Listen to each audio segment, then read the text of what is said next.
Magnesium glycinate is one of the most recommended supplements out there right now for sleep, for stress, for muscle cramps, for that general sense of calm so many people are chasing.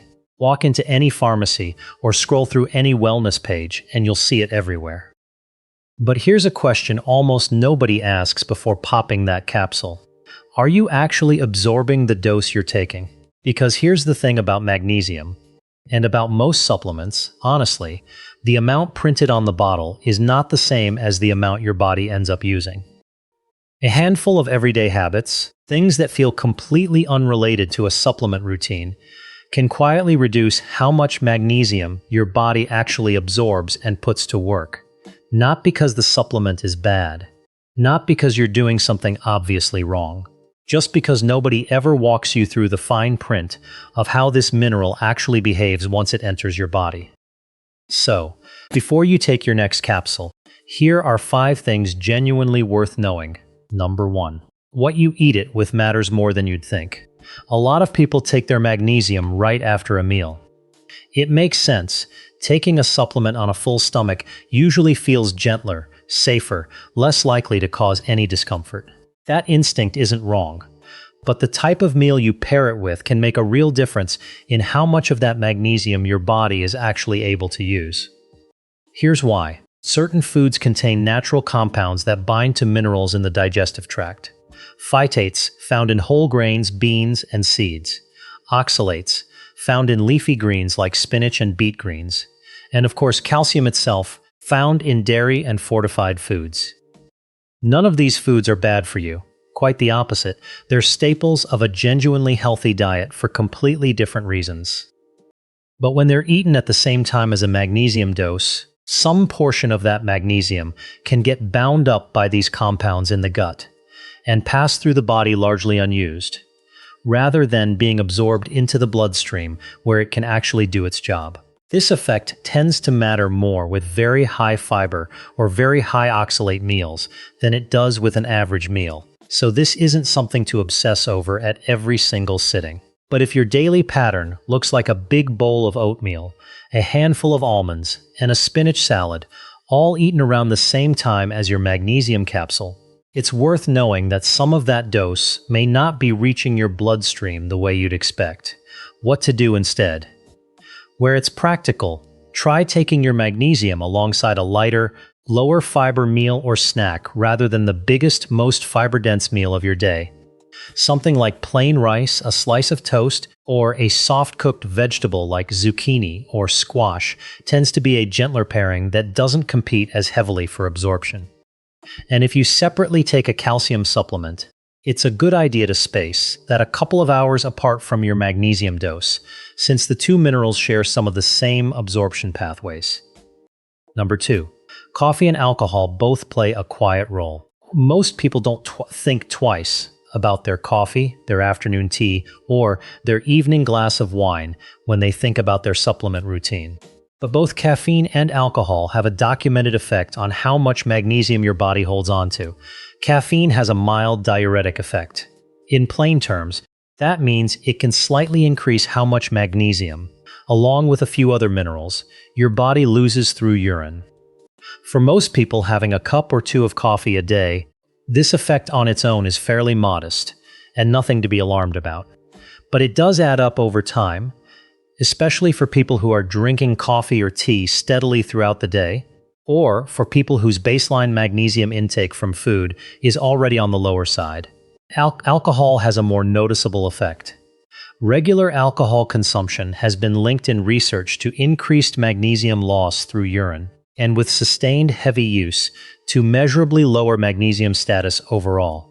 To be clear, an occasional glass of wine with dinner isn't going to undo the benefits of your supplement. But if you're someone who drinks regularly and you're also specifically trying to maintain healthy magnesium levels for sleep or muscle recovery, this is a real factor worth being aware of, not just a footnote. What to do instead. You don't need to give up your coffee or your evening drink to fix this. The goal here isn't restriction, it's just awareness. Knowing that regular caffeine or alcohol intake may mean your body's baseline magnesium needs are a little higher than average can help you make more informed choices about your diet and your supplement dose. It's also a simple habit to avoid taking your magnesium capsule at the exact same moment as your morning coffee, just to keep the two from competing in your system at once. Number 3.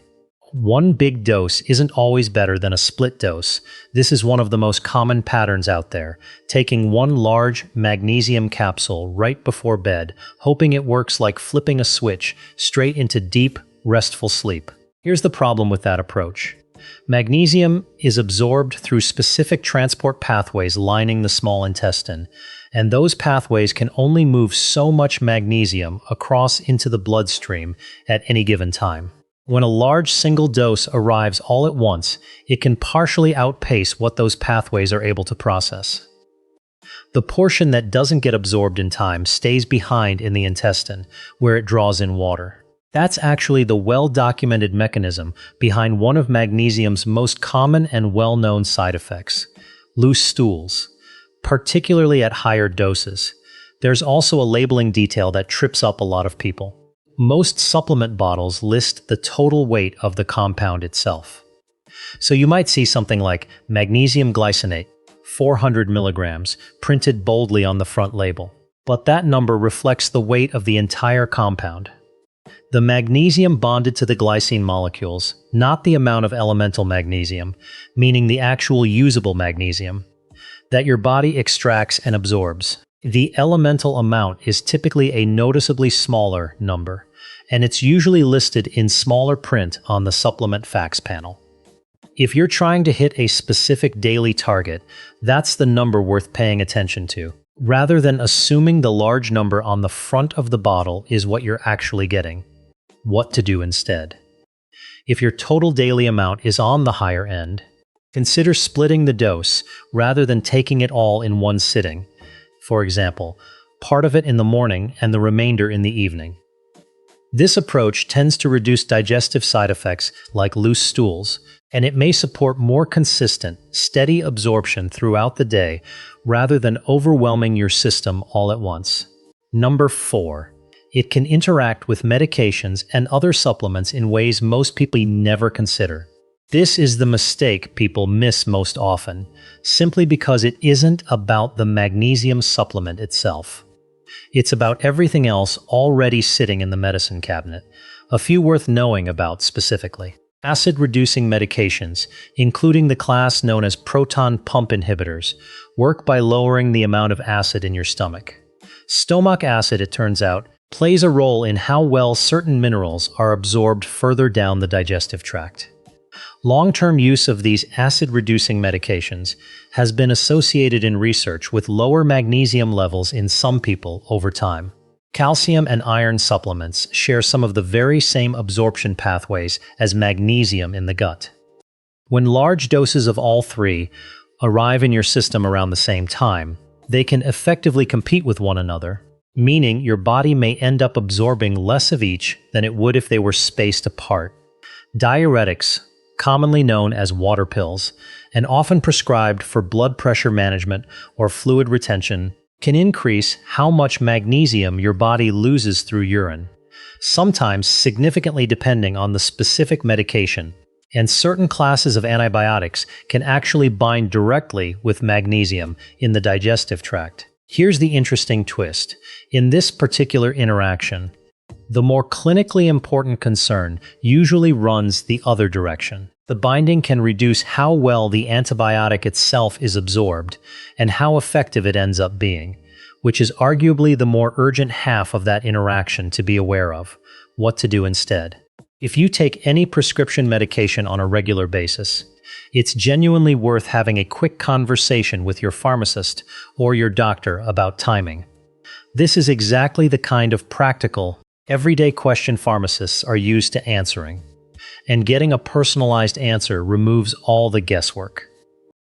As a reasonable general default while you're waiting to get that specific advice, spacing your magnesium a couple of hours apart from other supplements and medications is a sensible habit to build. Number 5. Hydration matters more than most people ever realize. This last one tends to get overlooked because it doesn't seem obviously connected to a supplement routine at all. How hydrated you are at the moment you take your magnesium, digestion, and mineral absorption right along with it depends on having adequate fluid present in the digestive tract. And here's the tricky part. Mild dehydration doesn't always show up as an obvious feeling of thirst.